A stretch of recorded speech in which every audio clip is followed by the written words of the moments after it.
Allons-y maintenant avec l'exemple numéro 4 où nous allons travailler une fonction par partie. Donc, premièrement, qu'est-ce que c'est qu'une fonction par partie? Ben, avant de lire le problème, vous allez comprendre en regardant. C'est une fonction qui est définie en ayant deux ou plusieurs parties au graphique. Donc, on reconnaît ici une première partie, une première section de droite et une deuxième section de droite ici dans notre graphique. Donc, on pourrait utiliser plusieurs types de fonctions, mais en secondaire 3, les fonctions définies par partie seront constituées de différents segments de droite. Alors, on va lire le problème et on va voir comment on peut traiter ce type de problème et le résoudre à l'aide d'une fonction. Voici un graphique représentant le coût mensuel d'un forfait cellulaire selon le nombre de minutes d'appel interurbain réalisé durant le mois. Donc, toujours avoir en tête qu'on veut identifier nos variables mises en relation dans notre situation. Donc, le coût et le nombre de minutes d'appel interurbain. Après le selon, notre variable indépendante, donc Y ici.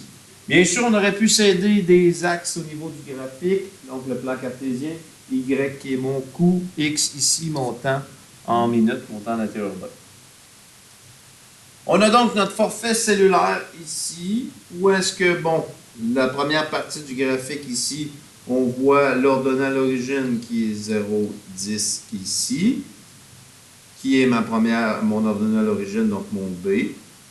On a ici 52,23, donc un point ici qui est donné sur le graphique, 52,23, donc X, Y, après 52 minutes, ça coûte 23 $ pour le forfait cellulaire.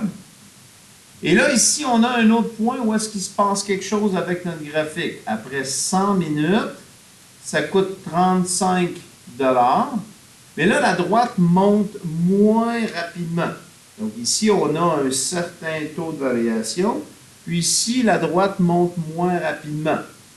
Ici, on a donc qu'après 160 minutes, c'est 44 $ qui va être demandé. Donc, on a un graphique défini par partie parce qu'on a une première partie du graphique qui est une droite. Donc, on aura donc dans cette section-là une première équation y égale ax plus b, donc une première équation, et une deuxième équation, ici dans cette partie-là, pour y égale ax plus b. Pas ax b, mais ax plus b.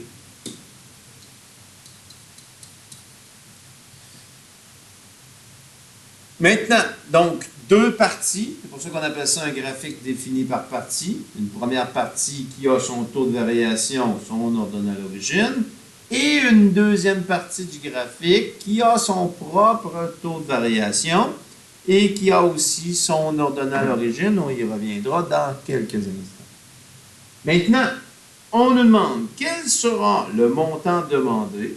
Quel sera le montant demandé pour un mois de 179 minutes d'appel.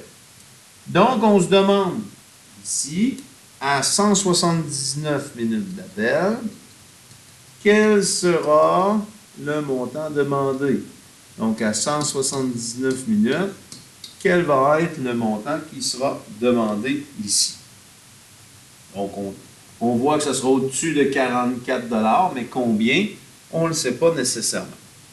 Alors, puisque le 179 minutes se retrouve dans la deuxième partie du graphique, on aura à retrouver l'équation de la deuxième partie du graphique. Donc, ça ne vaut pas la peine d'aller chercher l'équation de la première partie puisque la valeur recherchée se retrouve dans la deuxième partie du graphique. Si on cherchait une valeur dans la première partie du graphique, on retrouverait l'équation de la première partie du graphique. Alors, cette deuxième partie du graphique a un taux de variation et a un ordonnal origine qui lui est propre. Donc, c'est ce qu'on va aller chercher justement, ce taux de variation et cet ordonnée à l'origine. Alors, on a identifié les variables au départ, x qui est mon temps en minutes et y qui est mon coût en... Non, pas en dollars, pas en heure, mais en dollars. Donc, le coût d'interurbain. Alors, on va aller calculer justement le taux de variation.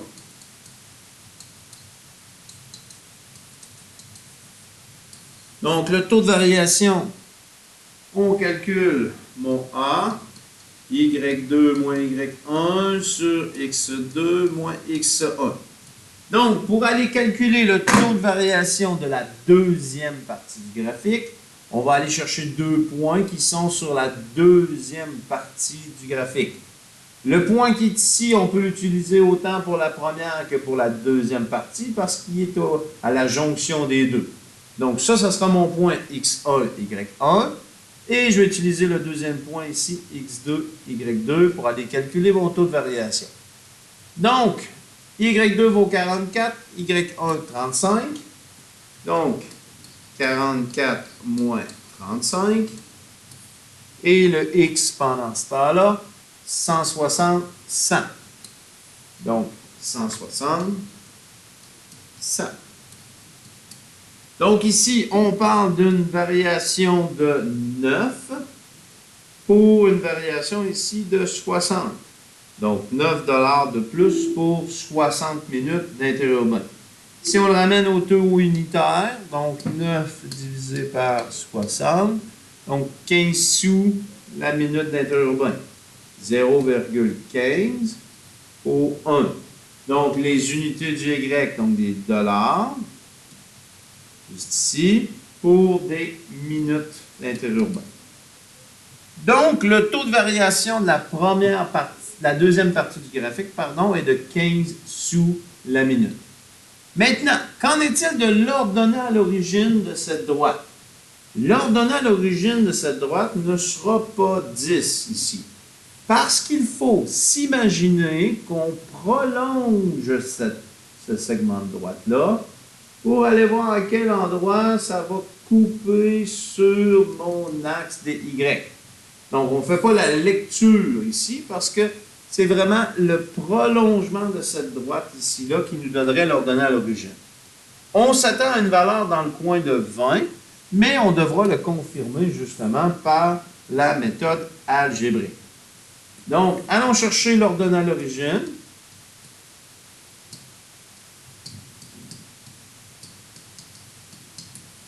De la deuxième partie. Donc, on va écrire notre équation Y égale AX plus B. Je remplace mon taux de variation que j'ai trouvé, donc Y égale 0,15X plus B. Et je vais aller remplacer X et Y par les valeurs d'un point. Un des deux points qui est sur la deuxième partie du graphique. Pardon. Donc, je peux prendre celui-là ou celui-là. Moi, je vais y aller avec le point qui est ici, le point 135. Donc, Y vaut 35, X vaut 100. Et je vais isoler pour trouver mon B. Donc, 0,15 fois 100, ça fait 15, plus B. Et là, on va faire moins 15 de chaque côté, moins 15 de chaque côté. Donc, ce qu'on pensait tout à l'heure arrive bien. Donc, B vaut 20 $. Donc, si on imagine le prolongement ici, c'est vraiment à 20 qu'on va venir rencontrer. J'avais une idée graphiquement, mais bon, il faut venir vraiment le confirmer avec la méthode algébrique. Donc, l'équation de la deuxième partie de l'équation, donc, l'équation est Y égale 0,15X plus 20. Maintenant, on revient à notre question. On se demande quel sera le montant pour 179 minutes d'appel. Donc, Y est inconnu. X vaut 179. Donc, je remplace ce que je connais dans mon équation. Donc, le coût pour 179 minutes. Donc, Y égale 0,15X plus 20. Donc, Y égale 0,15 fois 179 plus 20. Donc, on va aller calculer. 0,15 fois 179 plus 20, ce qui me donne 46,85.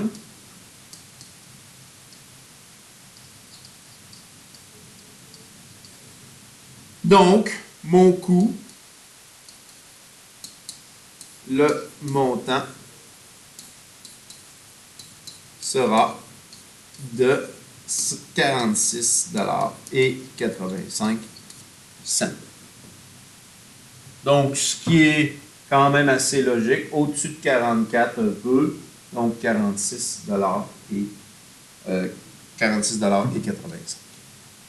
Donc voilà, bien important, lorsqu'on a un diagramme à ligne brisée comme ça, aller chercher l'équation de la partie qui nous intéresse et toujours bien interpréter l'ordre donné à l'origine de chacune des parties, donc le retrouver par la méthode algébrique.